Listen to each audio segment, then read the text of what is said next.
على إيمان المسلمين والمؤمنين بولاية علي أمير المؤمنين عليه السلام. اللهم صل على محمد وآل محمد. والصلاة والسلام والتحية والإكرام على أفضل الموجودات العبد المؤيد والرسول المسدد المصطفى الأمجد المحمود الأحمد أعني أبا القاسم محمد. اللهم صل على محمد وآل محمد. وعلى روحه ونفسه وصهره ووسيه سيد الأتقياء والأصفياء مولى الموالي إمام المتقين علي بن أبي طالب.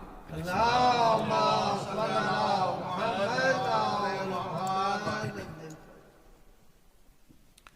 وعلى أوصيائه لا سيما بقية الله في الأرضين روحي وأرواح العالمين لتراب مقدمه الفدا واللعنة الدائمة على أعدائهم أجمعين من الآن إلى قيام يوم الدين.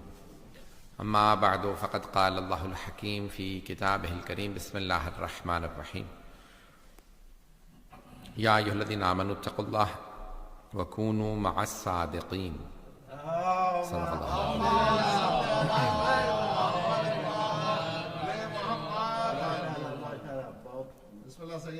سورہ فاتحہ کی درخواست بھی ہے آج اس حالثہ کی مجلس یہی ہے لسٹ یا مرحومین کی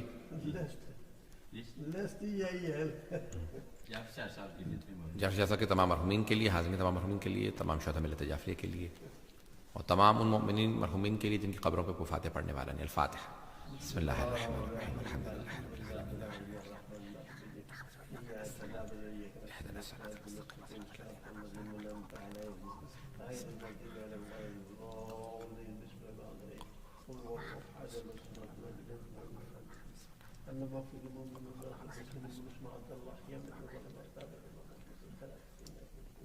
اللهم صل اس سے بہتر انداز سے صلاۃ زحمت کریں گے.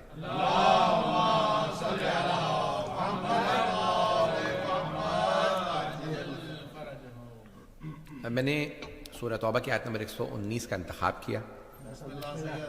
ابتدائے سورہ توبہ کے اندر بسم اللہ کی تلاوت نہیں کی جاتی لیکن وسط میں کی جا سکتی ہے اور اس کی آیت ہے اللہ بڑے واضح الفاظ میں فرمایا یا ایھا الذین آمنوا. خطاب ہے اہل ایمان سے.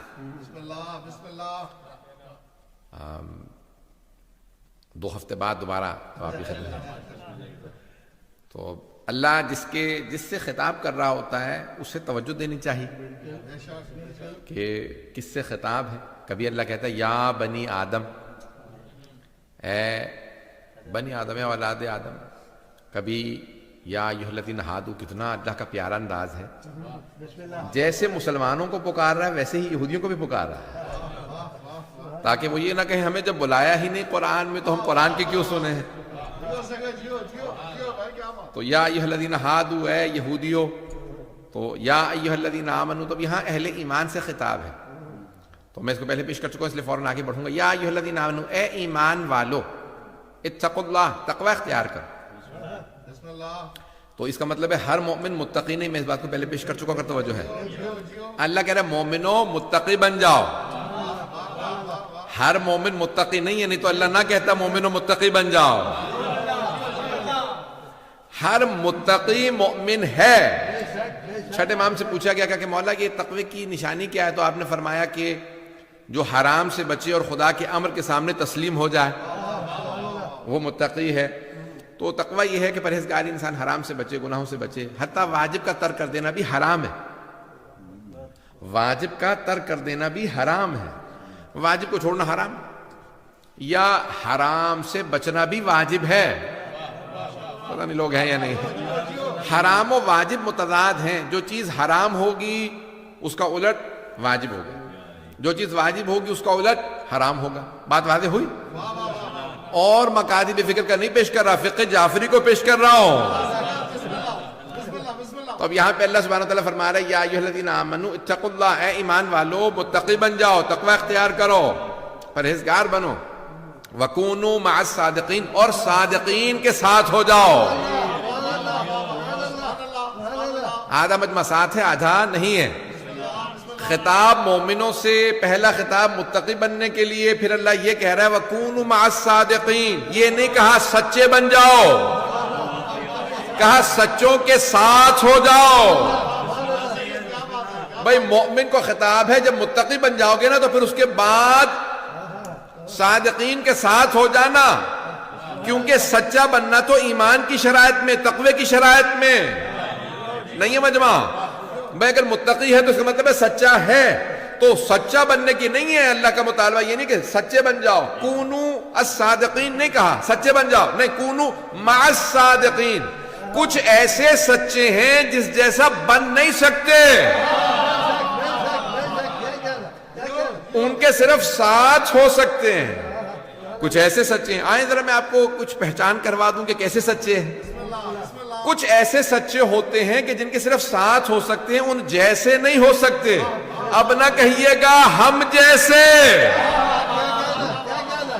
ہم ان جیسے نہیں ہو سکتے، ان کے صرف ساتھ ہو سکتے ہیں، ساتھ ہو سکتے ہیں. کچھ ایسے سچے ہیں. تو اب سب سے پہلے میں آپ کو سچے وہ دکھا دوں جو میدان مباہلہ میں گئے ہیں.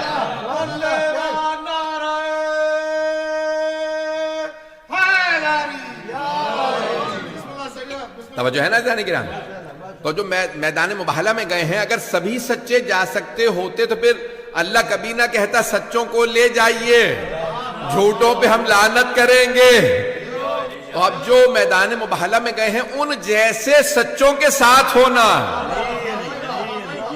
ایک اور بات یہاں پیش کر دوں، بھئی وہاں لعنت جو ہے وہ جھوٹوں پہ کی گئے، فَنَجْعَلْ لَعْنَةَ اللَّهِ عَلَى الْكَاذِبِينَ. پھر ہم جو ہے وہ جھوٹوں پہ خدا کی لعنت بھیجیں گے. تو اب یہ کون سے جھوٹوں پہ خدا کی لعنت؟ یہ کون سا جھوٹا ہے جس پہ خدا کی لعنت ہے؟ ہمارے ایک بہت بزرگ عالم دین تھے، انتقال ہو گیا، خدا خیر رحمت فرما. سندھ سے تعلق تھا، تو کہنے لگے کہ بھی میں تقریر کر رہے تھے قم میں، تو کہنے لگے میں یعنی تجارت کرتے ہیں لوگ، بزنس مین ہیں زیادہ تر، جو دکاندار. تو کہنے لگے مولانا یہ آپ نے آیت پڑھی ہے کہ فَنَجْعَلْ لَعْنَةَ اللَّهِ عَلَى الْكَاذِبِينَ، جھوٹوں پہ خدا کی لعنت. تو ہم تو کاروبار چلتے نہیں جب تو جھوٹ نہ بولے، تو تھوڑا بہت تو آگے پیچھے ہو جاتا ہے. تو یہ کیا مطلب، یعنی سب پہ لعنت ہے؟ تو اچھا وہاں پہ سب طلبا بھی سب تعجب کرنے لگے کہ نہیں کس کس پہ واقعی لعنت ہے، کس پہ لعنت نہیں، کن جھوٹوں پہ لعنت ہے، کس پہ نہیں. جھوٹ گناہ کبیرہ میں، لیکن آیا ہر جھوٹے پہ لعنت ہے؟ ہر جھوٹے پہ لعنت نہیں، اس جھوٹے پہ لعنت ہے جو حق کے مقابلے میں آ جائے.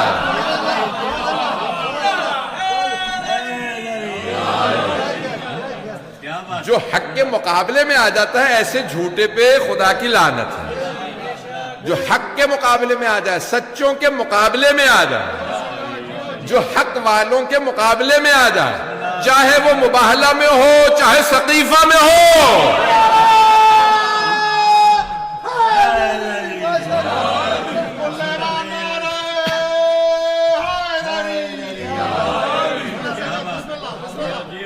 تو جانے گرامی سچوں کے مقابلے میں کبھی نہ.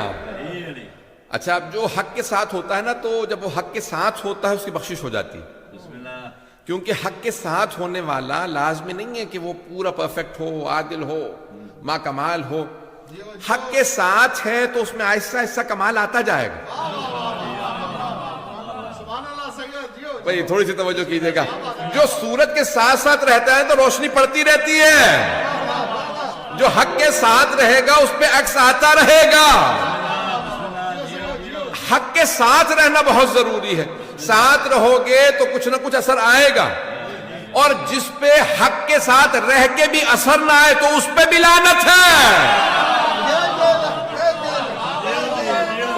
بات پہنچی نہیں پہنچی؟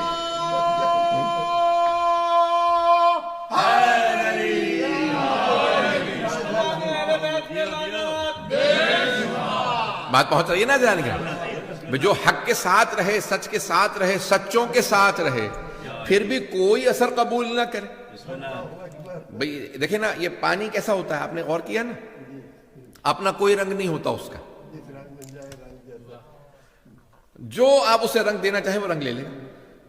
المؤمن کالماء، میں نے ماہ رمضان میں ایک حدیث پیش کی تھی، مومن پانی کی طرح سے ہوتا ہے.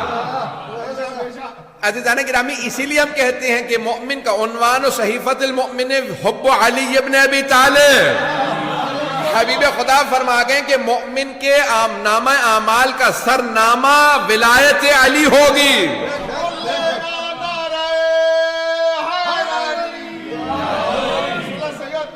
چلیے گا عزیزان گرامی.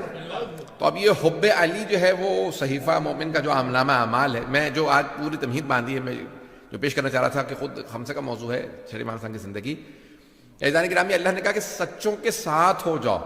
صادق نبی نے دین کی بنیاد رکھی، ان کے بعد حدیث بیان کرنے پہ پابندی لگ گئی. اب حدیث کو جب دوبارہ بیان کر کے دین کو ریوائیو کرنا تھا، احیاء کرنا تھا، تو پھر کسی صادق امام کی ضرورت تھی کہ وہ صادق امام اس فقہ محمدی کو زندہ کریں. تو فقہ جعفری ہی فقہ محمدی ہے، وہی فقہ علوی بھی ہے، وہی فقہ فاطمی بھی ہے، وہی فقہ حسنی بھی ہے، وہی فقہ حسینی بھی ہے، وہی فقہ سجادی بھی ہے، وہی فقہ باقری بھی ہے. اور صرف فقہ جعفری نہیں ہے، وہی فقہ کاظمی بھی ہے، وہی فقہ رضوی بھی ہے، وہی فقہ تقوی بھی ہے، وہی فقہ نقوی بھی ہے، وہی فقہ عسکری بھی ہے، وہی فقہ مہدوی بھی ہے.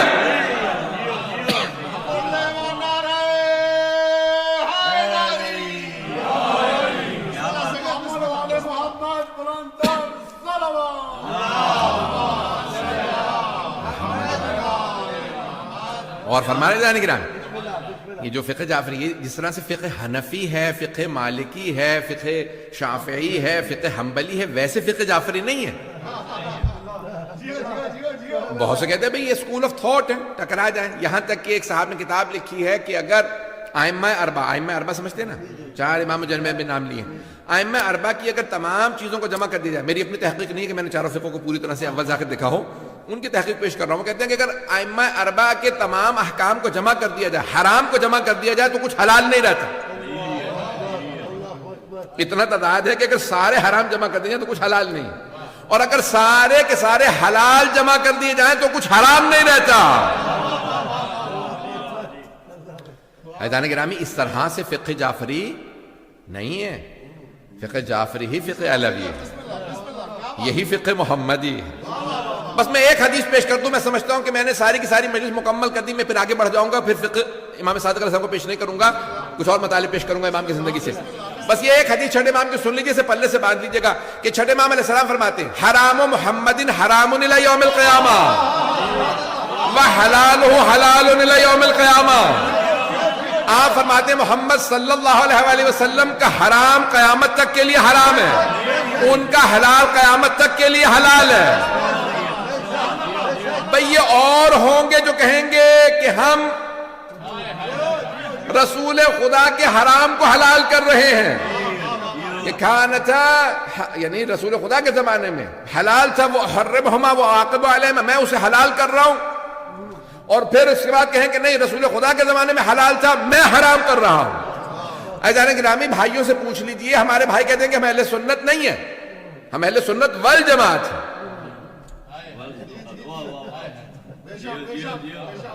اہل سنت ہمیں ہونے پہ اعتراض نہیں ہے، ہم بھی اہل سنت ہیں. سنت نبوی پہ ہمیں اعتراض، والجماعت پہ ہمیں اعتراض ہے. بھئی جب ہمارے 12 امام، کچھ لوگ پہنچ گئے، جب ہمارے 12 معصوم امام محمد مصطفیٰ کے حرام کو حلال نہیں کر سکتے اور ان کے حلال کو حرام نہیں کر سکتے، تو جماعت صحابہ کو کیسے حق ہے؟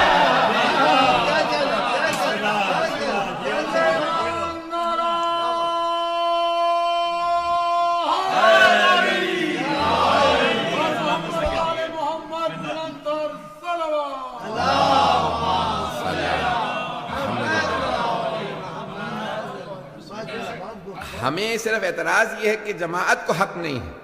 اب مجھے نہیں پتا کہ علامہ اقبال نے یہ کس جماعت کے لیے کہا تھا. اگرچہ بت ہیں جماعت کی آستینوں، مجھے ہے حکم ادا لا الہ الا اللہ. اگر توجہ ہو عزیزان گرامی، اب یہ جماعت کا مسئلہ آ جاتا ہے کہ آپ کہیں کہ اس کو بھی مانو جماعت میں، اسے بھی مانو، اسے بھی مانو. ہمارا مسئلہ یہ آ جاتا ہے، ہم کہتے ہیں نہیں، سنت نبوی پہ ہم قربان، اہل بیت پہ ہم قربان، قرآن پہ ہم قربان.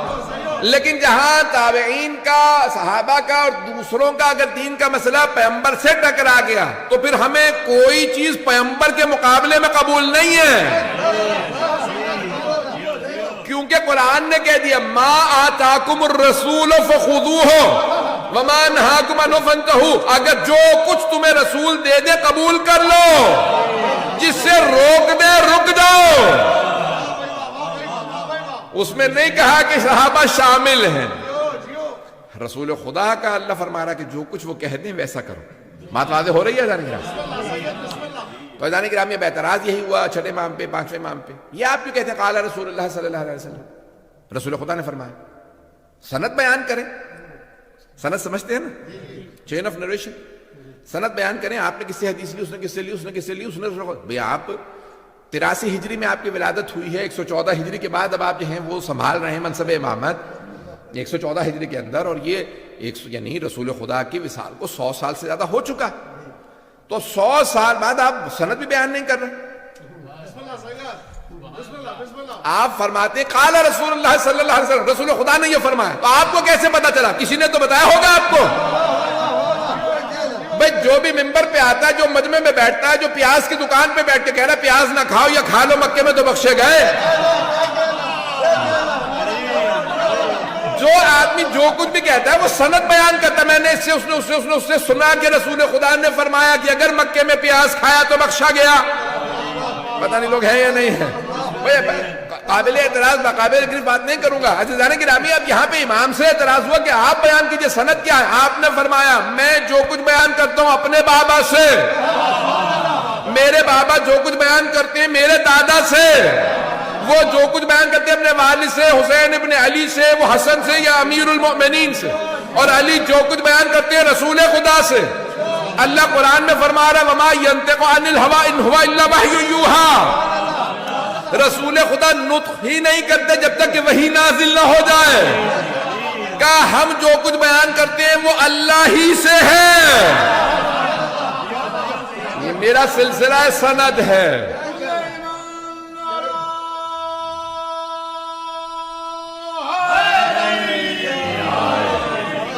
توجہ ہے ذرا گرامی؟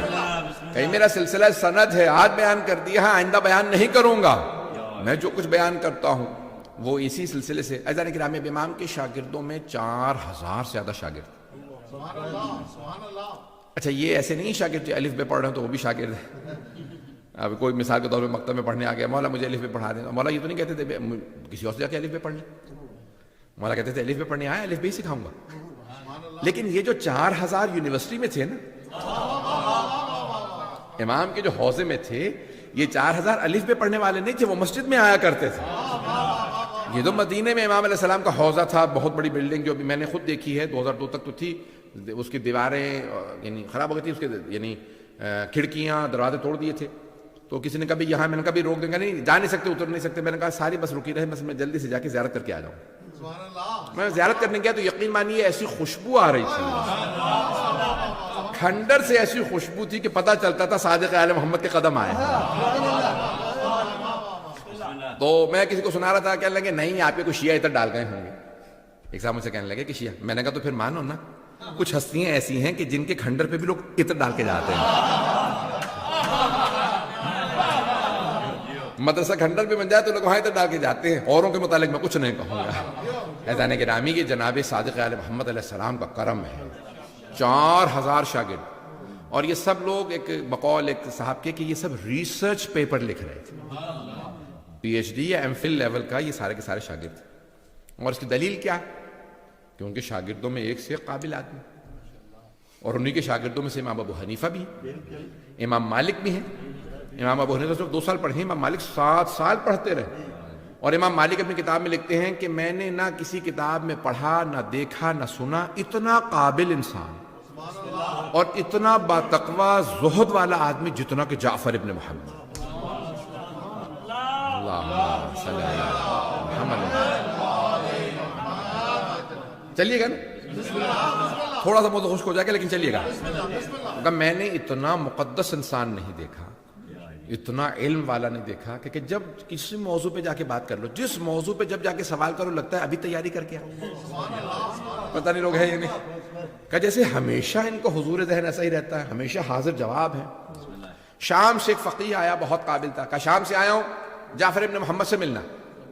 ان کے شاگردوں نے دیکھا مولا علیہ الصلوۃ والسلام کے, تو کبھی کیا بات ہے ہم سے بات کر لو. کہ نہیں مجھے ان سے سوالات کرنا, ہم موجود ہیں بات کرو. کہ نہیں مجھے امام سے مناظرہ کرنا ہے, مناظرہ کرنا ہے, ہم میں سے کسی سے بات کر کے دیکھو شاید ہم جواب دیں. نہیں مجھے جعفر ابن محمد سے ملنا بلاؤ.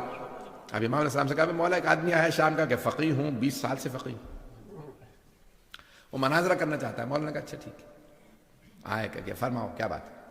کہ میں بہت بڑا فقیہ ہوں, مجھے آپ سے مناظرہ کرنا. امام نے کس موضوع پہ؟ یعنی مجھے قرآن پہ آپ سے مناظرہ کرنا. امام نے کہا یہ میرا شاگرد ہے اور اس کا نام حمزہ طیار ہے, اس سے مناظرہ کرنا. کہا شاگرد سے مناظرہ کیا کروں گا, میں خود فقیہ ہوں, میں خود استاد ہوں, میں شام کے جتنے فقہاء ہیں ان کا میں استاد ہوں, تو میں آپ سے. امام نے کہا اچھا سن, اگر تو نے اسے ہرا دیا نا حمزہ طیار کو, سمجھ تو نے مجھے ہرا دیا. پتہ نہیں لوگ ہیں یا نہیں. میرا شاگرد ہے, میں نے اس کو پروان چڑھایا, اسے میں نے پالا, یہ میرا پروان تھا, اسے تو نے ہرایا تو سمجھا مجھے ہرا. جا کے اس کے ساتھ وہاں بیٹھ جا, جو تمہیں مناظرہ کرنا ہے سامنے بیٹھ مناظرہ کرے گا. تو کبھی سارے لوگ تھے, انہی کے ماننے والے تھے, میں تو روب میں تھا. پتہ نہیں لوگ ہیں یا نہیں. میں پریشر میں تھا, آرام سے جا مناظرہ کر لے, جو تو فیصلہ کرے گا کہ تو جیتا تو ہارا, جو تو کہے گا مجھے قبول. پتہ نہیں لوگ ہیں یا نہیں. بھئی اکثر ہوتا یہ ہے کہ جب مناظرہ ہوتا ہے نا, ہر آدمی کہتا ہے میں جیت گیا. نہیں ہے لوگ, امام کہہ رہے جو تو فیصلہ کرے گا مجھے قبول ہوگا. جب حمزہ طیار کے ہاتھوں چاروں شانے چت, اب یہ اردو والے سمجھ سکتے ہیں, یہ کشتی کے لیے استعمال کیا جاتا ہے, جسے بالکل ایک دوسرا پہلوان چت کر دے نا, فلیٹ کر دے, لٹا دے مار مار کے, تو اسے کہتے ہیں چاروں شانے چت. پتہ نہیں لوگ ہیں یا نہیں. جو دوسرا پہلوان اتنی مار کھائے کہ اٹھا تک نہ جائے, بالکل زمین پہ اس کے بازو اور دونوں پاؤں زمین پہ ہل نہ سکے, اتنی مار کھائی ہو. پتہ نہیں لوگ ہیں یا نہیں. اسے کہتے ہیں چاروں شانے چت. اب جب وہ چاروں, تو ایک مرتبہ آیا کہا کہ مجھے آپ سے پھر مناظرہ کرنا ہے. مولانا نے کہا ابھی تو نے مناظرہ کیا حمزہ طیار سے. کہا ہاں ان سے تو ہار گیا ہوں. کہا اب کس موضوع میں مناظرہ کرنا؟ کہا مجھے ادبیات پہ مناظرہ کرنا. مولانا نے کہا ذرا بلاؤ ہشام ابن سالم کو. ہشام ابن سالم کو بلاؤ, کہا جائے اس سے مناظرہ کر. کہا نہیں مجھے آپ سے مناظرہ کرنا ہے. مولانا نے کہا اس سے تو پہلے شاگرد سے تو بحث کر کے دیکھ لے. مناظرہ کیا, پھر واپس آیا, کہا مجھے آپ سے مناظرہ کرنا ہے. مولانا نے کہا ابھی تو نے کیا مناظرہ. کہا اس سے تو ہار گیا ہوں, مجھے باپ سے مناظرہ کرنا ہے. مولانا نے کہا اب کس موضوع پہ؟ کہا علم کلام پہ. امام نے کہا ہشام ابن حکم کو بلاؤ. لوگ ہوں, ایک مرتبہ کا توحید پہ کروں گا. امام نے کہا بلا, مختلف شاگردوں کے نام لیتے رہے. کہا جس موضوع پہ تو کہے گا شاگرد ہے. ہر شاگرد سے ہارتا رہا. آخر میں کہا اب فقہ پہ مناظرہ کروں گا. امام نے کہا زرارہ کو بلاؤ. زرارہ اپنے آئین سے ہارا. جب کہا کیسے کیسے شاگرد ہے, جس کے ساتھ بیٹھو ہلنے نہیں دیتا, چاروں طرف سے علمی دلیلیں لے کے آتا, لگتا ہے علم اسی پہ اترا. امام نے کہا ہم نے سکھایا.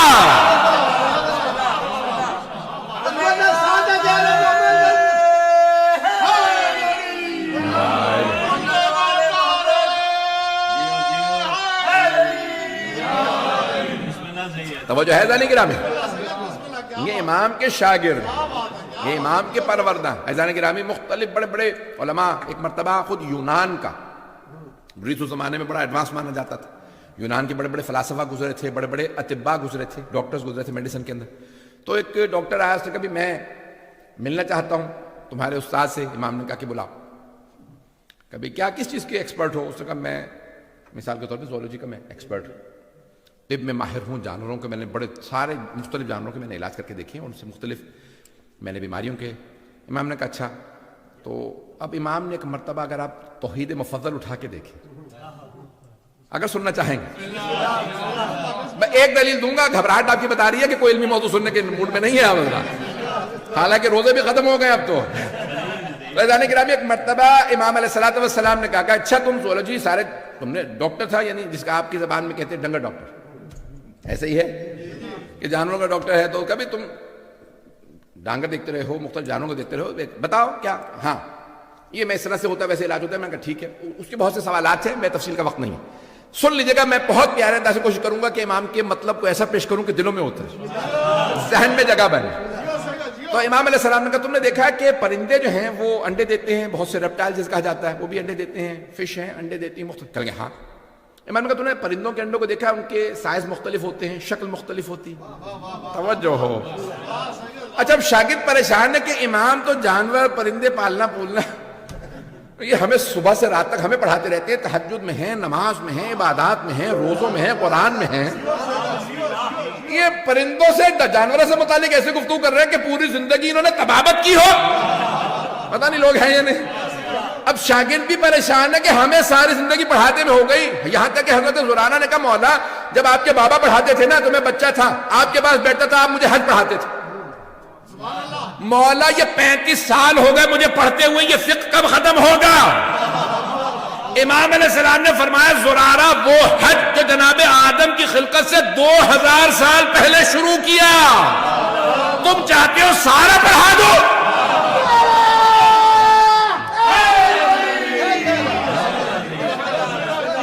ایسے ایسے شاگرد تھے، اب سارے پریشان کے امام ہمیں فقہ پڑھا رہے ہیں، قرآن پڑھا رہے ہیں، تفسیر پڑھا رہے ہیں، حدیث پڑھا رہے ہیں، رجال کلام اتنے علوم پڑھا رہے ہیں، یہ طبیب آ گیا، لگتا ہے کہ اس کے بھی استاد امام ہیں، سیکھا ہوا وہ آیا، تجربہ وہ کر کے آیا۔ امام نے کہا اچھا میں ایک مثال دے رہا ہوں، میں نے کہا دلوں میں اتارنا چاہتا ہوں، پورا خونِ جگر دے رہا ہوں، میرے ساتھ رہیے گا، بڑے الفاظ کو اس طرح سے پیش کروں گا، امام کی خوبصورتی کو نہیں لا سکتا، لیکن کوشش کروں گا کہ آپ کے دلوں میں امام کا عشق و محبت بڑھ جائے۔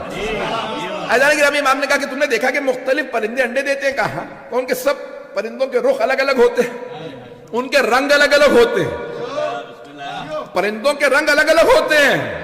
کبوتر ہی اگر آپ دیکھیں تو کتنے ہی رنگوں کے کبوتر ہوتے ہیں، مرغیاں رنگ برنگی ہوتی ہیں، کتنے رنگوں کی ہوتی ہیں، کتنے پرندے، سب کی بولیاں الگ الگ، بولیاں الگ الگ، چونچیں الگ الگ، آنکھیں الگ الگ، کچھ تیرنے والے کچھ اڑنے والے۔ امام نے کہا کہ تم دیکھو سب کے انڈے ایک جیسے ہوتے ہیں، چھوٹا ہو بڑا ہو، جب کھولو گے تو سفیدی اور زردی، سب میں سفیدی اور زردی ہی ہوتی ہے۔ توجہ، انگریزی میں بھی دیکھیں گے تو یہی کہا جاتا ہے سفیدی اور زردی، یوگ ہوتا ہے ابلیمیا ہوتا ہے، یہ کہا کہ سب میں ایک ہی زردی اور سفیدی، اور کچھ نہیں ہے، تیسری چیز نہیں ہوتی، سب میں زردی سفیدی ہوتی ہے۔ اگر کوئل کہیں جا کے بے کے گھونسلے میں انڈا رکھ دے، اس کا انڈا گرا دے، اب سیک رہی ہے اس کو بیا سیکے گا، پھر بھی کوئل ہی کا چوزا نکلے گا۔ توجہ بھائی، انڈے بدلتے رہیں اس میں سے وہی نکلے گا، اتنے سب میں ایک ہی زردی ایک ہی سفیدی، لیکن جب چوزے نکلتے ہیں بولیاں الگ الگ، رنگ الگ الگ، پر الگ الگ، بنانے والے کو پتا ہے کس کے انڈے میں کیا اثر رکھنا ہے۔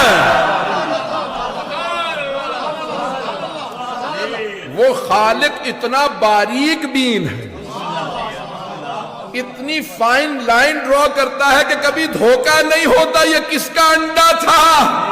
پتہ نہیں لوگ پہنچے یا نہیں پہنچے، جس کے اب امام عزیزان گرامی اس کی اگر آپ جتنی گہرائی میں سوچئے گا اتنا زیادہ آپ کو سوچنے پہ مجبور ہوں گے کہ بیان کرنے والا صرف وہی ہو سکتا ہے جو حجت خدا،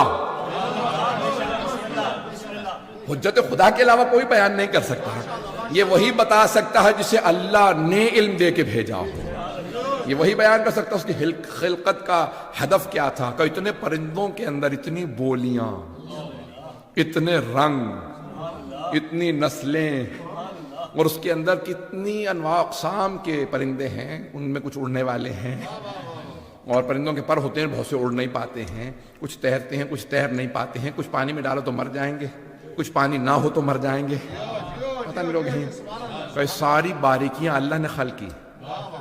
کہا آپ نے بات تو بہت بڑی کی، یہ بتائیے کہ آپ کے نزدیک انسانی بیماریوں کی جڑ کیا ہے؟ امام نے کہا میدا، نہیں پہنچا سکا، تو کہا کیوں؟ کہا کیونکہ انسان جو کچھ خوراک کھاتا ہے میدے میں وہی انسان بنتا ہے، وہی کچھ اس پہ اثر کرتی ہے۔ یہ انگریزوں نے آج اپنے ٹی ویوں پہ پروگراموں کے نام رکھے ہیں، you are what you eat, نہیں ہے لوگ، ایسا ہے یا نہیں ہے؟ You are what you eat. 1400 سال پہلے، نہیں 1400 نہیں، 1250 سال پہلے جعفر الصادق علیہ السلام فرما گئے معدے کا خیال رکھو باقی سب صحیح ہو جائے گا۔ یہ انسان جو کچھ کھاتا پیتا ہے ویسا ہی ہو جاتا ہے، اسی لیے کہا شراب سے اجتناب کرو، حرام سے اجتناب کرو، گناہوں سے اجتناب کرو۔ ان تمام چیزوں کے آپ کی روح پہ اثر ہوں گے، جسم پہ اثر ہوں گے، بینائی پہ اثر ہوگا، یہاں تک کہ مختلف چیزیں، مولا یہ بیماری ہے، یہ پریشانی ہے، کیا کروں؟ یہ چیز کھا لیجیے۔ عزیزان گرامی، اس زمانے میں جہاں میڈیسن نہیں ہے، امام بتا رہے ہیں کہ مختلف چیزوں کے اثرات ہیں، اور بعد میں سائنس نے ڈسکور کیا کہ بھئی یہ مختلف جو آپ کے جو یہ جتنے بھی یہ نٹس ہوتے ہیں ان کے سب کے اثرات ہیں کہ جو شوگر والے ہیں ان کو ہارٹ اٹیک نہ ہو جائے، یا اخروٹ کھا لیجیے، یہ چیزیں بتاتے ہیں یا نہیں بتاتے؟ چلیں آپ لوگ سننا نہیں چاہتے، میں آگے بڑھوں گا۔ عزیزان گرامی، یہ امام صادق علیہ السلام کا کمال ہے، جیسے شاگرد آ جائیں گے امام اس کے حساب سے سکھا رہے ہیں۔ ایک سادہ سی مثال دینا چاہتا ہوں، لندن کی ایک یونیورسٹی کے اندر میں نے 15-16 سال پہلے میں نے ایک پی ایچ ڈی کے لیے اپلیکیشن دی، تو انہوں نے کہا کہ بھئی یہ موضوع، انہوں نے مجھے فون کیا، میں یہاں پہ فیکلٹی کی ہیڈ خاتون پروفیسر ہوں، یہ نام ہے، یہاں پہ ہمارے پاس کوئی بھی اتنا کو قابل آدمی نہیں جو کہ اس پی ایچ ڈی کو سپروائز کر سکے، سپرویژن ہمارے کرنے کے لیے ہمارے پاس نہیں۔ میں نے کہا میں آپ کو کوئی بتا دیتا ہوں کہ وہ سپروائز کر سکتے ہیں۔ کہنے لگے ہم ایک اسٹوڈنٹ کے لیے ایک آدمی نہیں لا سکتے، یہ ہمیں بہت زیادہ کاسٹ آئے گی۔ تو میں نے کہا آپ اس یونیورسٹی میں کتنے اسٹوڈنٹس ہوں گے؟ کہیں گے 20,000 سے زیادہ۔ توجہ، پڑھانے والے کتنے ہیں؟ پروفیسر، اسسٹنٹ پروفیسر، لیکچر، ان کو تو کئی 100 ہیں، ہنڈریڈز۔ توجہ، اچھا ایک ڈپارٹمنٹ میں آپ اکیلی ہیں؟ نہیں، اس نے کہا ایک ڈپارٹمنٹ میں اکیلا آدمی ہو ہی نہیں سکتا، کیونکہ ڈپارٹمنٹ کے اندر اسپیشلائزیشن سب کا الگ الگ نہیں ہے مجمع۔ ہر ڈپارٹمنٹ میں ایک ہی فزکس کا ڈپارٹمنٹ ہے، اس میں ایک پروفیسر نہیں ہے، کئی پروفیسرز ہیں، نہیں ہے مجمع میرے ساتھ۔ آپ انگلش کے ڈپارٹمنٹ میں چلے، انگلش ہے، لینگویج ہے، کیا مصیبت ہے؟ اتنے ڈپارٹمنٹ میں لوگ کیوں ہیں؟ کبھی سب کا اسپیشلائزیشن الگ الگ ہے، کوئی لٹریچر کا ہے، کوئی کمپیریٹو اسٹڈیز کا ہے، کوئی لنگوسٹکس کا ہے، کوئی لینگویج کا ہے، کوئی گرامر کا ہے، نہیں ہے مجمع۔ ایک ہی زبان ہے، اس کے اندر اتنے پروفیسر کا نہیں، 15-15، 20-20، 30 بعض کا پروفیسر ہیں ایک ڈپارٹمنٹ میں، اس لیے نہیں کہ اسٹوڈنٹ زیادہ ہیں، اسپیشلائزیشن الگ الگ ہے۔ اتنی بڑی یونیورسٹی، 20,000 سے زیادہ وہاں پہ اسٹوڈنٹس، 500 سے زیادہ پروفیسر، لیکچرر، لیکن امام صادق کے ایک شاگرد کو پی ایچ ڈی نہیں کرا سکتے۔ 4,000 شاگرد چھٹے امام کی بارگاہ میں پی ایچ ڈی کر رہے تھے، ان سب کی صلاحیت ختم ہو گئی تھی، چھٹے امام کی باقی تھی۔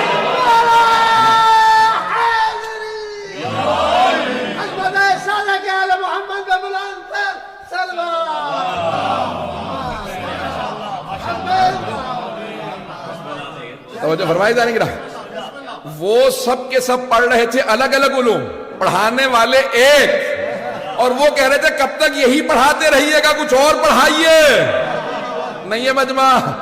امام علیہ السلام جانے گی، میں بس ایک واقعی طرف اشارہ کروں گا کہ امام علیہ السلام سے، اب یہ کسی بھی امام کا ہو، کہ امام علیہ السلام سے ایک شاگرد نے کہا کہ مولا یہ آدمی آیا تھا، وہ اپنی زبان میں بات کر رہا تھا، آپ ان کے ملک گئے ہیں؟ پتہ نہیں لوگ ہیں یا نہیں۔ مولا نے کہا کیوں؟ کہا ان کی زبان آپ روانی سے بول رہے تھے، نہ آپ نے انٹرپریٹر بلایا ہے، نہ پوچھا کون سی زبان ہے، یہ کہ کیسے کو بات بتایا تو صحیح کہ کس زبان میں بات کر رہا ہے، کہاں سے آیا ہے۔ تو مولا آپ نے اس کی زبان میں اسی سے روانی سے بات کی۔ امام مسکرائے، امام نے کہا ذرا کنکری دینا، اٹھائی، امام نے لعاب دہن لگایا کہ منہ میں رکھ، اس نے وہ کنکری منہ میں رکھی۔ اب سارے شاگرد دیکھ رہے ہیں کہ کیا کر رہے، بہت تیزی، 1 2 3 4 5 ایسا گن رہا، بہت تیزی سے، کیا گن رہے ہو؟ 70 تک گیا، کہ امام کے لعاب دہن کو میں نے اپنی زبان پہ رکھا، 70 زبانیں تو مجھے ازبر ہو گئی ہیں۔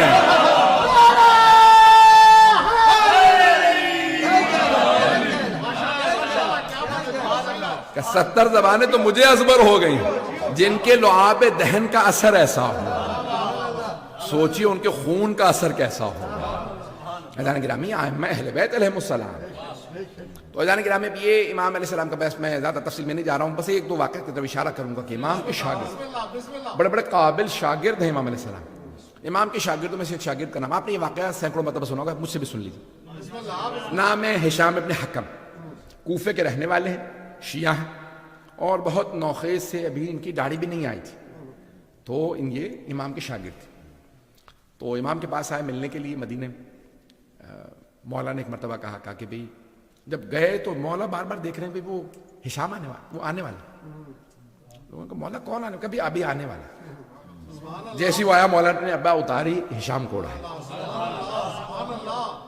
اچھا، حضرت ہشام بہت زیادہ امام کے عاشق تھے، جب دیکھا مولا مجھے اتنا، وہ جیسے ہاتھوں کو چومے پاؤں کو چومے مولا ان کو گلے لگا رہے ہیں، میرے پاس آ کے بیٹھے۔ اب سب دیکھ رہے ہیں بھئی بڑے بڑے جلیل القدر اصحاب موجود ہیں، نہیں ہے مجمع، بس سفید ریش موجود ہیں، امام ان کو اتنی محبت ساتھ بٹھا۔ کہا بھئی تم سب کو بتاؤ کہ تم جب شام گئے تھے تو تم نے کیسے ہماری امامت کا دفاع کیا؟ کہ تم سب ہمارے دین کا دفاع کرتے ہو کہ ہماری ولایت و امامت کا دفاع کرتے ہو؟ اب سمجھ میں آیا امام کیوں احترام دے رہے ہیں، کہ یہ جاتا ہے ہماری امامت کا دفاع کرتا ہے۔ کہا ذرا سب کو بیان کرو کہ تم جب شام گئے تھے تو تم نے کیسے ہماری امامت کا دفاع کیا؟ کم مولا جب آپ کے سامنے آتا ہوں تو مجھ سے بولا نہیں جاتا، لگتا ہے کہ میری زبان پہ تالے لگ گئے، مولا بول نہیں سکتا یہاں۔ مولا نے کہا کہ مجھے اپنا امام مانتے ہو؟ کہ بے شک مولا آپ ہی کو تو امام مانتے ہو۔ پھر میں حکم دے رہا ہوں بیان کرو اگر سننا چاہے تو۔ کہا مولا میں جب شام گیا تو عامر جو مفتی اعظم، یہ کہتے ہیں آپ لوگوں کی زبان میں مفتی اعظم، چیف مفتی کیا، اور شام کا سب سے بڑا جو مفتی تھا تو مفتی اعظم شام، تو وہ وہاں دمشق کا موجود تھا، ممبر پہ تھا۔ تو ایک مرتبہ میں بھی جا کے بیٹھ گیا مسجد میں، تو اس نے کہہ دیا سلونی سلونی قبل ان تفقدون۔ بس جس کا دماغ خراب ہوتا ہے وہ علی کے مقابلے میں آ جاتا ہے۔ اس نے کہا کہ سلونی سلونی قبل ان تفقدونی۔ تو میں نے ہاتھ رکھے کہ اے شیخ میں سوال کر سکتا ہوں؟ میں نے کہا بیٹا جو سوال کرنا کرو۔ کہ لیکن یہ میں بتا دوں میں بچہ ہوں، جب امام سے ملنے ابھی داڑھی پوری نہیں ہے، 16-17 برس کی، جب امام سے آئے ہیں ملنے تو 18 برس کی، 19 برس، اس سے زیادہ نہیں تھی۔ تو وہ کہا بھی میں بچہ ہوں، میں بچکانا سوال کروں گا، آسان سے سوال کروں گا، برا تو نہیں منائیں گے؟ کہا نہیں جو پوچھنا ہے پوچھ لو۔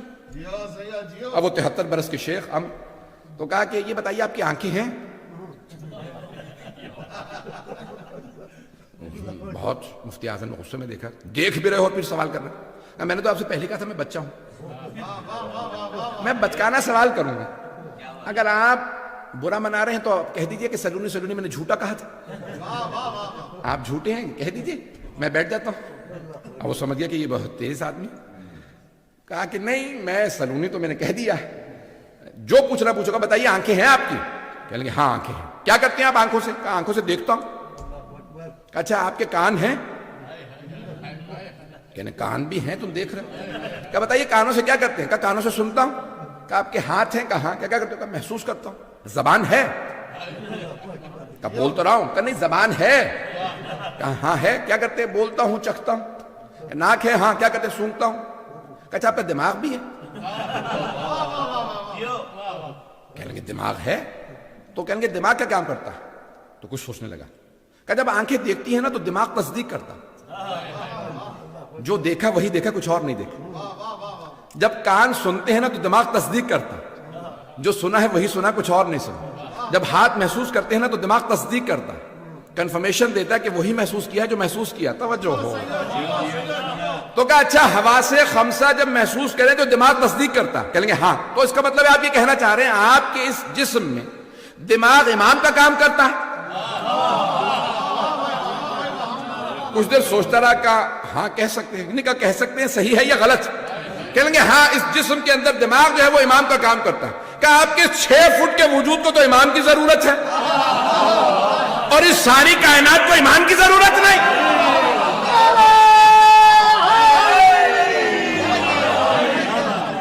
توجہ فرمائی کہ یہ ساری کائنات کو امام کی ضرورت نہیں۔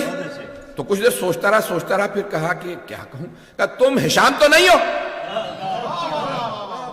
نام سن رکھا تھا کہ کوئی ہشام لڑکا آیا جہاں جاتا مناظرہ کرتا ہرا دیتا امامت۔ کہا تم ہشام تو نہیں ہو؟ کہا نہیں، تقیہ میں تھے وہ۔ کہا میں ہشام نہیں ہوں۔ کہا تم اس کے دوست ہو؟ کہنے لگے نہیں۔ کہا کوفے کے رہنے والے ہو؟ کہا کوفے کے رہنے والا ہوں، کوفے سے آیا۔ کہا پھر تم ہی ہشام ہو، ممبر پہ میری جگہ تم آؤ، میں تو جاہل ہوں، پتہ نہیں لوگ ہیں یا نہیں۔ جب اس سے اقرار کروا لیا تو جھوٹا ہے، سلونی نہ کہہ، ثابت کی امامت ہے بھی اور بلا فصل بھی.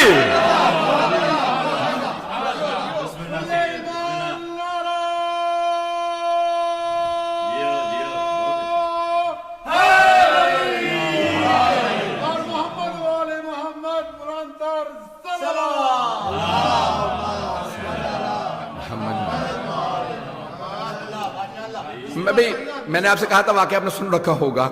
میں اپنے اسلوب سے اپنے انداز سے سنانے کی کوشش کرتا ہوں کہ اس میں ایک چاشنی پیدا کرنے کی کوشش کرتا ہوں کہ لوگ اس کو سنیں تو اس میں سے ایک نیا پہلو کے انداز سے اس کو پیش کروں. بھائی گرامی نے زحمت کو تمام کیا تھوڑا سا تفصیل سے کیونکہ مطالبات جو ہیں باقی مجلس کے دو ہیں مصاحب کے لیے تو میں پیش کر رہا ہوں. عزیزان گرامی چھٹے امام علیہ السلام کا جو دور تھا بڑا ہی ایک خوف اختناک کا. 40 منٹ سے زیادہ ہو گیا, میں 10 سے 15 منٹ لوں گا بس مصاحب کی تھوڑا سا, تو کوشش کروں گا کہ انشاءاللہ وقت کے اندر بات مکمل کر دوں. عزیزان گرامی یہ جو دور تھا چھٹے امام کا کہ بنی امیہ جا رہے ہیں, بنی عباس آ رہے ہیں, امام نے اس دور سے استفادہ کیا. انہیں لڑنے دو, میں علم پھیلاتا رہوں گا. پہلے جنگیں اہل بیت ہی کے خلاف تھی. امام جانتے ہیں میرے بعد جو امام آئیں گے ان کے بھی خلاف محاذ ہوگا, تو اب میرے ہی پاس مہلت ہے, مجھے ہی فرصت مل رہی. امام نے فوراً اس فرصت سے استفادہ کیا اور فقہ اہل بیت کو رائج کر دی. اسی لیے فقہ جعفری کو ساتھ ساتھ کہہ دیا کیجئے کہ ہاں ہم جعفری ہیں لیکن فقہ اہل بیت کے مانیں. قوم مقدس کے بہت بڑے عالم دین نے جملہ کہا ہے مرجع تقلید, وہ کہتے ہیں کہ اتنا لفظ اہل بیت دہراؤ, اتنا دہراؤ. کیا مانتے ہو؟ اہل بیت. سیرت نبی کہاں سے لیتے ہو؟ اہل بیت سے. سنت نبوی کسے سمجھتے ہو؟ اہل بیت سے. قرآن کسے سمجھتے ہو؟ اہل بیت سے. فقہ کس کا مانتے ہو؟ اہل بیت کا. تاریخ کس کی مانتے ہو؟ اہل بیت کی. تفسیر کس کی مانتے ہو؟ اہل بیت کی. توجہ, فضائل کس کے مانتے ہو؟ اہل بیت کے. مصائب کس کے مانتے ہو؟ اہل بیت کے.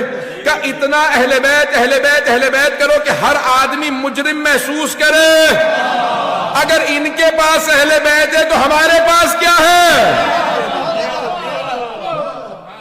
ہر آدمی محسوس کرے انہی کے پاس اہل بیت ہے. عزیزان گرامی اہل بیت اہل بیت اہل بیت اہل بیت رسول اہل بیت محمد آل محمد اتنا زیادہ ورد زبان بنا لیا. عزیزان گرامی اب امام علیہ السلام نے کیا کیا کہ اہل بیت علیہ السلام کا تعارف کروایا اور پہچان کروا دی.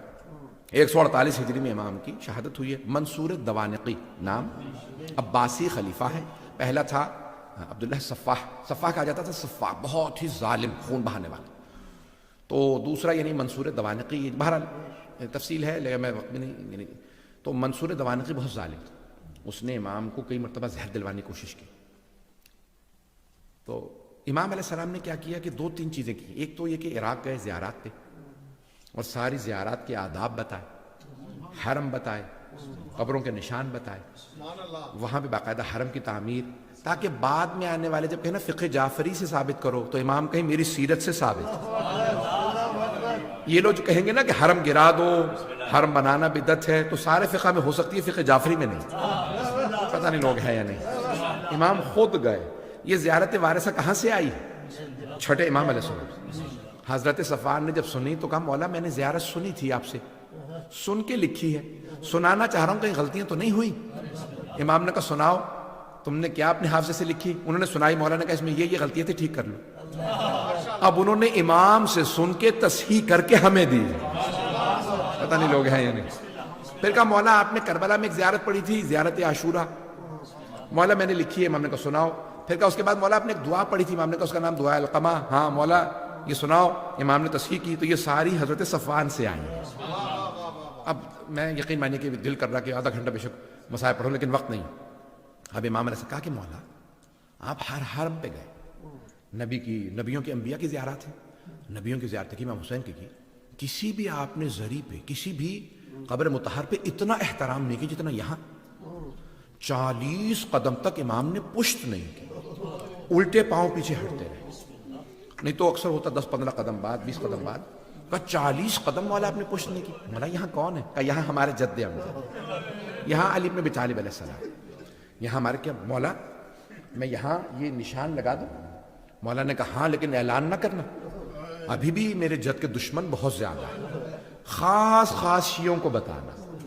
کہا مولا میں خاص شیعوں کو لا سکتا ہوں؟ کہا ہاں لا سکتے ہو. کہا اچھا مولا ہاں. بس وہ گئے, انہوں نے فوراً نشان لگا لیا. پھر 8ویں امام کے زمانے میں اعلان ہوا. اب چھٹے امام علیہ السلام نے پہلے کربلا گئے، سارے زیارات سب کچھ بتایا، یہاں کون کس طرح سے، یہ نشان، یہ مصائب، جب امام جاتے روتے کہ مولا کیوں رو رہے ہیں، کہ اس مقام پہ میرے چچا گرے تھے۔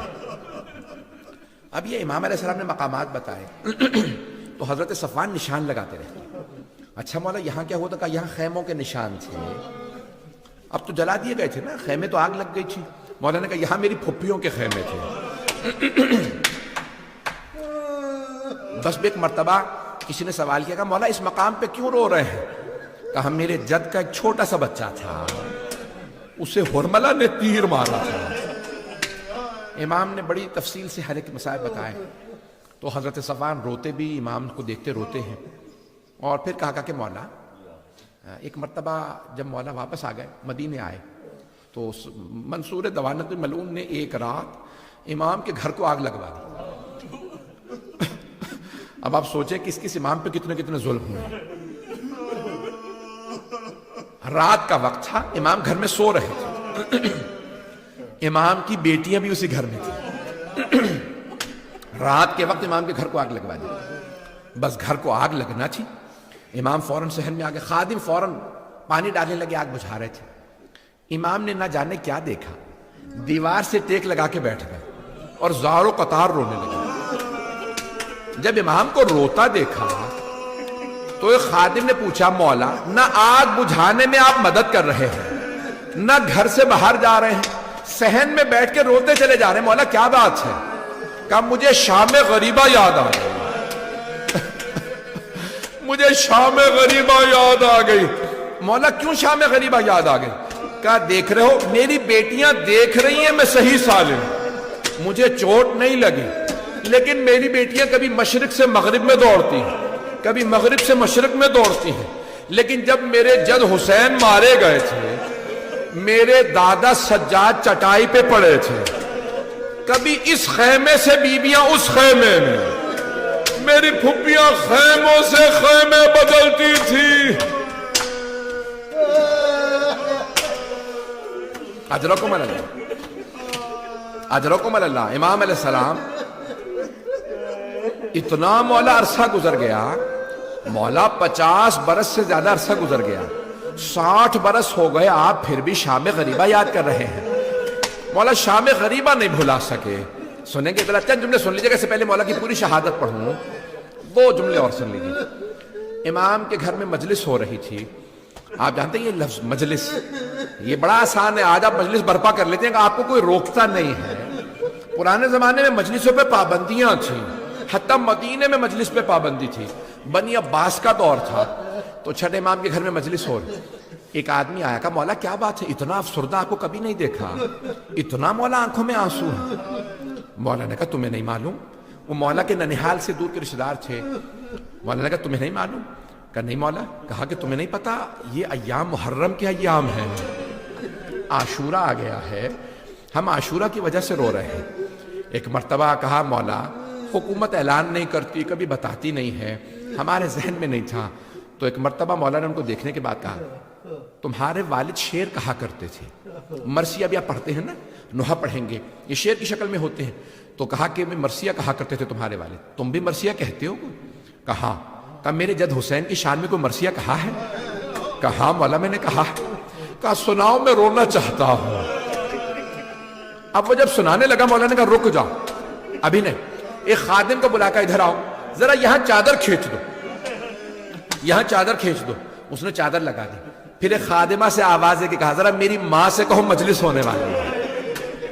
امام صادق کی والدہ حضرت ام فروا بنت قاسم ابن محمد ابن، ایک مرتبہ کہا میری ماں سے کہو مجلس ہونے والی ہے، میری بہنوں سے کہو مجلس ہونے والی ہے، میری بیٹیوں سے، میری زوجہ سب سے کہو مجلس، خادم آ گئی مجلس ہونے والی ہے۔ ایک مرتبہ امام نے کہا اب مجلس شروع کر دے، میری ماں آ گئی۔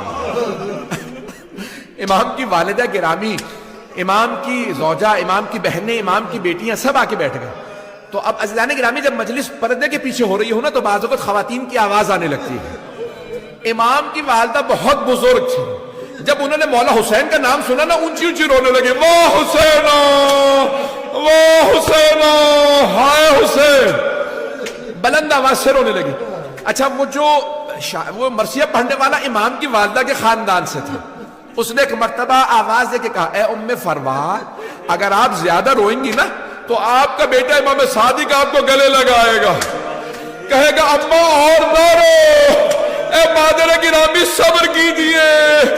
لیکن اے ام فروا جب آپ کی پھپھیاں روتی تھی انہیں تازیانے مارے جاتے تھے. اجرکم اللہ, اجرکم اللہ. میں یہی ختم کر دیتا, 2 منٹ کی زحمت دوں گا, وقت تمام ہو چکا. اجرکم اللہ. بس اس سے پہلے کہ نوحہ ہو ماتم ہو, ایک مرتبہ امام کے ہاں مجلس ہو رہی ہے, سن لیں گے.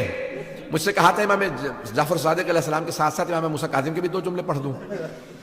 جب مجلس ہو رہی تھی نا, امام کی والدہ رو رہی تھی تو سب رونے لگے, امام کے بچے بھی رونے لگے. امام نے خادم کو آواز دی, سارے مدینے والے امام کے گھر پہ جمع ہونے لگے. گھر پہ آ کے سب کہنے لگے کیا ہو گیا, کسی کا انتقال تو نہیں ہو گیا, یہ ایسے لوگ رو رہے ہیں. امام نے کہا الباب الباب, دروازہ دروازہ بند کر دو. ایک آدمی نے دروازہ بند کیا, پوچھا مولا کیا بات ہے, کہا میرا بیٹا بے ہوش ہو کے گر گیا. یہ ہو نہ ہو امام موسیٰ کاظم تھے, روایت میں نام نہیں ہے, لیکن ایک بچہ کہتا ہائے میری پھپھیاں, ہائے میرے جد حسین. اجرکم اللہ, اجرکم اللہ. بھائی ہر امام علیہ السلام کا تابوت برآمد ہو, لیکن میں کہوں 4 تابوت بڑے ہی مظلومیت کے تابوت ہیں. میں جملہ پیش کر رہا ہوں. شاہ صاحب نے مجھ سے کہا تھا کہ بھی امام موسیٰ کاظم علیہ السلام کے 2 جملے ضرور پڑھ دیجئے گا, پیش کروں آپ کے سامنے. کہتے ہیں تاریخ کا سب سے بڑا جنازہ شاید امام جعفر صادق کا ہے.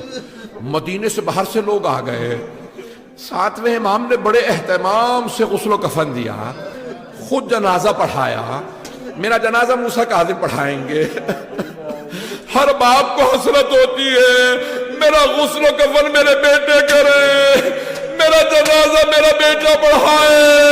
لیکن ہائے رے امام حسین, جنازہ میں گور و کفن پڑا رہا, دھوپ میں لاشا تھا. اجرکم اللہ. آخری جملہ, بس بھی وقت تمام ہو چکا. 4 میں تابوت پیش کر رہا تھا, بس بھی میں نے سارے مصاحب چھوڑ دیے. 3 تابوت 4 ہیں, میں 3 پیش کروں گا. 4 تابوت بڑے مظلومیت کے تابوت ہیں. پہلا جناب فاطمہ الزہرا کا, رات کی تاریکی میں تابوت اٹھا, بڑا مظلومیت کا تابوت ہے. وقت نہیں ہے, میرے ساتھ رہیے گا, کوئی رونے میں بخل نہ کرے. دوسرا تابوت ایک زندان میں اٹھا, ایک بیمار بھائی نے ہاتھوں پہ چھوٹا سا لاشا, آواز دے کے کہا 72 کے عزادار بابا. تیسرا تابوت امام سجاد کا, وصیت کی میرے بیٹے تعظیم سے مجمع کو نہ بلانا, میرے بابا کا دھوپ میں لاشا پڑا رہا. آخری جملے. چوتھا تابوت کس کا ہے, پل بغداد پہ ایک تابوت دھوپ میں پڑا ہے جس سے زنجیریں لٹک رہی ہیں. ایک مزدور نعرہ لگا رہا تھا رافضیوں کا امام مر گیا. الا لعنت اللہ علی القوم الظالمین.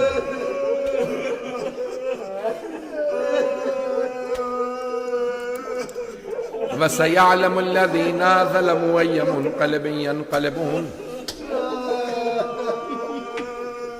بس بھئی ہاتھوں کو بلند کیجئے گا, ایک جملہ صرف پیش کروں گا.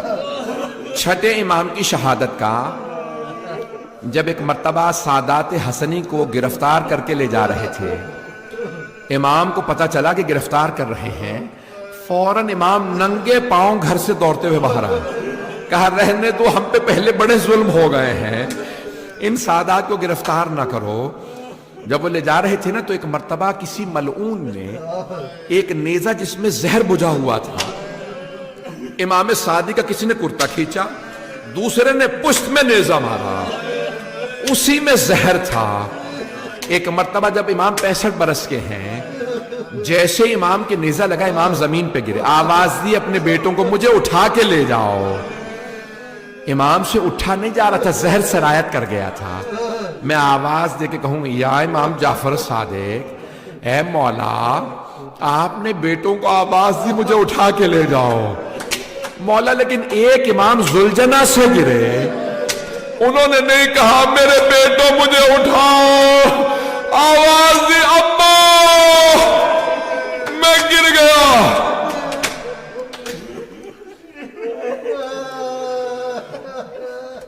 پروردگارا واسطہ صادق آل محمد کی عظمتوں کا, ان کی ٹوٹی ہوئی قبر کا واسطہ, تمام مومنین کے جان مال عزت آبرو کی حفاظت فرما, دشمنان اہل بیت کو نیست و نابود فرما, داعش و طالبان کو آل سعود کو غارت فرما.